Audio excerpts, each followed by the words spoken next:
ભાવનગર લોકસભાની બેઠક માટે ભારતીય જનતા પાર્ટીએ ફરી એક વખત ભારતીબેન સિયાળને રિપીટ કર્યા છે।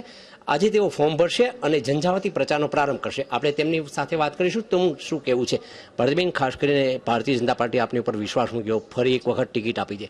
આજે નામાંકન પત્ર ભરાશે, ત્યારબાદ પ્રચાર પણ શરૂ થશે। કયો મુદ્દો લઈને આપ પ્રજા પાસે જશો?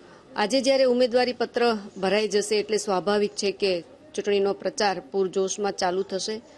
પણ મારે એ કહેવું છે કે છેલ્લા 5 વર્ષથી જ્યારથી મારો સાંસદકાળ ચાલુ થયો ત્યારથી એક ભારતીય જનતા પાર્ટીની એક પરંપરા રહી છે કે હંમેશા લોકોની વચ્ચે અમે રહેતા હોઈએ છીએ।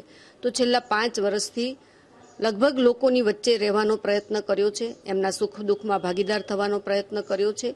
સરકારની જે યોજનાઓ છે એને સીધી લોકો સુધી પહોંચાડવાનું એક માધ્યમ બની છું। બેન, ખાસ કરીને વાત કરીએ, આપે કીધું વિજય માળા પહેરાવશે, વાત સાચી છે, પરંતુ એવું કહી શકાય કે ભાવનગરના અનેક પ્રશ્નો છે હજુ પણ પડતર હોય। આ પ્રશ્ન ઉકેલવા માટે આપ કેવી વાત કરશો? અમે ભારતીય જનતા પાર્ટી અને માનનીય નરેન્દ્રભાઈ મોદી સાહેબના વડપણ હેઠળ અમે બધા જ લોકો વિકાસની વાત લઈને લોકો પાસે ગયા છીએ અને હવે પણ જવાના છીએ।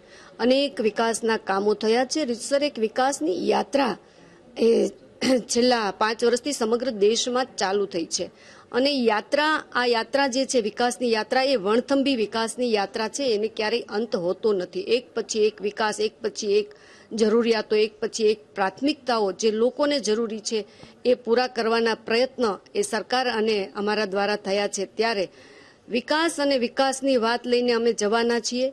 અમે જે કંઈ કર્યું છે એ વાત લઈને અમે લોકો પાસે જવાના છીએ। કોઈ ખોટા વાયદા કે વચનો આપવા જવાના નથી અને જે કંઈ બાકી રહ્યું છે, કારણ કે આ યાત્રા અવિરત ચાલતી રહેવાની છે, ત્યારે ઘણું બધું એવું પણ છે કે હજી કરવાનું બાકી છે। તો આગામી દિવસોમાં આ બધા જ કામો, એક આ વિકાસની યાત્રા અવિરતપણે ચાલુ રહેશે અને બાકી રહેલા કામો લોકોના સાથ અને સહકારથી પૂરા કરીશું। આ હતા ભારતીબેન સિયાળ। તેમણે બહુ સ્પષ્ટપણે કહ્યું છે કે વિકાસની જે વણથંભી યાત્રા છે ફરી એક વખત શરૂ રહેશે અને ભાવનગરનો તેઓ વિકાસમાં મહત્તમ ફાળો આપશે। નીતિન સોની, VTV, ભાવનગર।